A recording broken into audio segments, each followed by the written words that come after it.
Hello guys, today I want to walk you through a breakdown of a recent losing setup that I had on UsdJpy. So based on my strategy, this was a good loss. There is nothing wrong I did in terms of execution and following my playbook, but it's just one of those setups that, make your edge. As you know, in trading, your edge will be made up of both winners and losses, and what matters is that your net outcome after a sequence of trades is positive. So on this day, which was 16th of June, I think last week on Monday, I had a buy setup, and I'll just try to take you through my thought process all the way from the daily time frame. So here's the daily time frame, and as you can see, I was trying to execute my setup on this day, Monday, a buy trade. Actually, if you check carefully, the whole candle of the day closed bullish, but somehow my trade just didn't work out, and that's completely normal. So for me to take a buy trade, usually my buyer starts with the previous day close. I do want the previous day candle to close in favor of the direction that I want to execute. So the previous day was this Friday candle, and it closed bullish. Before it closed bullish, you can also see it had some significant wick to the downside. So this wick just means sellers were rejected and buyers were the ones who ended up closing this candle by the time the day was ending. So starting Monday, the previous day was giving me a good sign to take a buy trade. Next thing, I just want to confirm my economic calendar is clean. If you check on Forex Factory on Monday, there was absolutely no high impact news. It was a very clean day for me to look for my technical setups. So next thing, we go to the lower time frame, which is the 15-minute, where I look to execute. So on the 15-minute, 16th of June, my trading day usually starts at about 6 a.m. This is when I'm actively looking for opportunities in the market. And my theory is simple. As I've shown you, the previous day was bullish. So I was anticipating bulls to continue to push price higher on this day. And based on my theory, whenever we have these,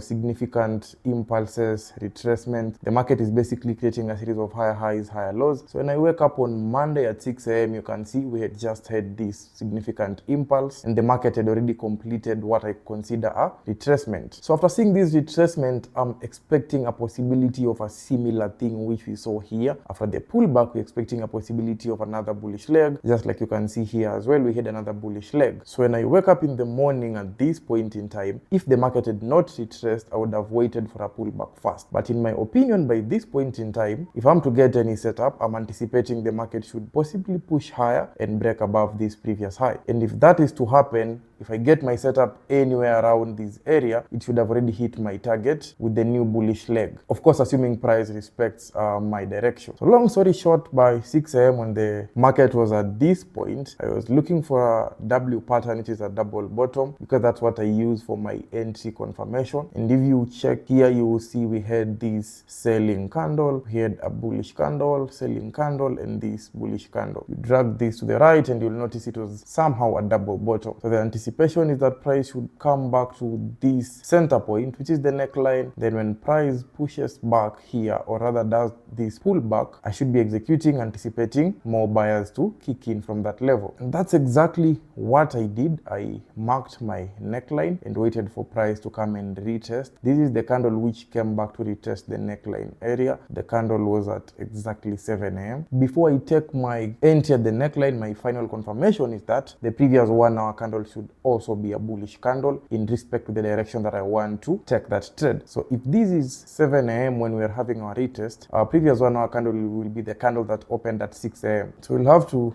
go to the 1 hour time frame, same date, 16th of June. Look for the 1 hour candle that opened at 6 a.m. No, this is 5 a.m. 6 a.m. is here. The 1 hour candle at 6 a.m. was bullish. So again, based on my criteria, that was a valid setup for me to take. So we move back to the 15-minute time frame where I'm executing, and it means when the retest is happening at 7 a.m., it was valid according to our strategy. Keep in mind, by that time, we had not seen what the market will do next. So you're just following your playbook and staying disciplined, because at the end of the day, you just follow your rules. As long as you've back tested your model and you've proven that those type of setups continuously will make you money, then your work is just to make sure you're following your rules every time. So this is how the setup behaved eventually. From the execution, as you can see, it barely went to my direction. I'm not even sure that it went to my direction at all. It immediately started dropping, and I was able to hit my stop loss, I think 4 candles later. Within a 1 hour time span, I had hit my stop loss. Just like that, I lost, I think, about $1,000 on that single setup. Eventually, during the day, the market dropped further, but it never gave me a very solid confirmation based on my playbook. It even dropped further here, which is at about 5 p.m., but still it never gave me another solid confirmation. And I'll just try to explain to you why. You see here, for example, we did have this sell,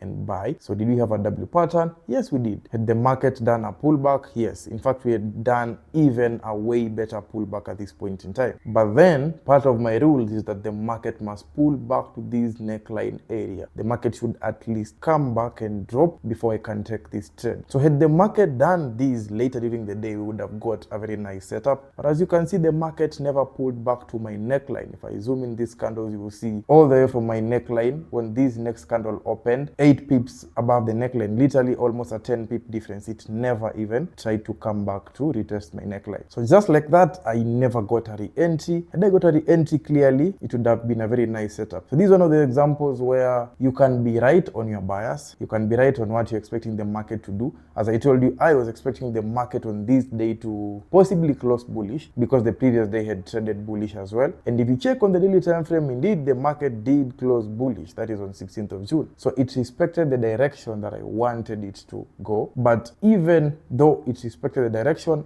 I myself still lost money on that day. So just the fact that you are right on the market direction doesn't always mean you make money on it. Sometimes you might be right on the direction and you might be wrong on your entry point. Or you might be right on the direction and you might also be right on your entry point like I was. And when I say right, I mean based on your strategy, based on your playbook, you did everything correctly, but the setup can still fail. And this is why we have risk to reward ratio, such that if I lose this trade, as you can see, I'm only losing 15 pips, which I'm usually trying to risk about 1% on it. And if it goes to my side, I'm targeting 45 pips, 3 times my loss, meaning I'm trying to make at least 3%. And this is what usually assists us to have an edge in the market most of the time. Also, as I continue, just to mention, feel free to check out propfarmmatch.com. It's a website which assists you to do proper due diligence, filter across different prop firms, the best companies. It has real reviews which must be verified by traders who are using the company. So if you want to do a review about their payout, you must first prove you've been paid out with the company. It's basically the one stop where you can compare different companies, find one that suits you. I saw someone recently asking on my comment section, recommend for me a prop firm that has crypto. So if you want to trade crypto, you just come on Prop Farm Match, you click on the filter, then the first thing you want to make sure the prop firm is allowed in your country. So for me, I'm in Kenya. Let's look for my country here. There it goes. After looking for Kenya, the next thing you want to look for is assets. You want a company that trades crypto, for example. Basically what you'll do, and within a minute you'll get the filter of every prop firm which allows trading in Kenya and allows you to trade crypto. So that's the whole advantage of Prop Farm Match. You can even filter further the program type. Do you want to trade an instant funded account, 1-step, 2-step, 3-step? Let's just try to look for a 1-step firm that offers crypto, and I think we've only remained with these firms at the moment based on the filter. So feel free to check out propfarmmatch.com. The best thing about them is once you found a company that you think suits you, let's just take a random example of this firm here. If you think it's a company that you like, you have the chance to read through all their important rules at this place. If it's a company that has a consistency rule like this one, you will see it's already indicated here that they do have a 35% consistency rule. So if that's something you don't want to go with, clearly you might want to change and look for a different company. If you're okay with the firm and everything makes sense to you, Prop Farm Match usually has the best discounts as well. Like for this specific prop firm, I see they have a 50% off plus a free account if you get to the payout or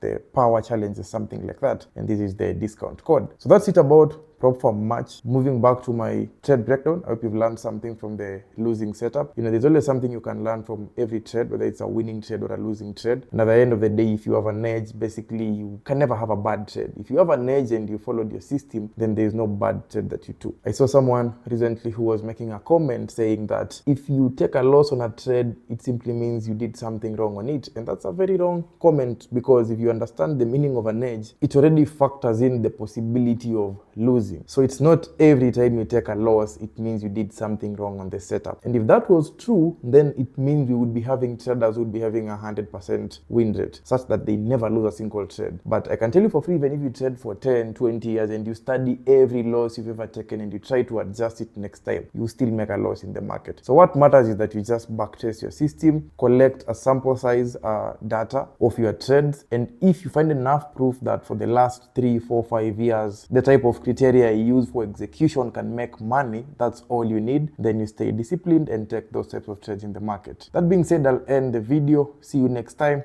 Peace out.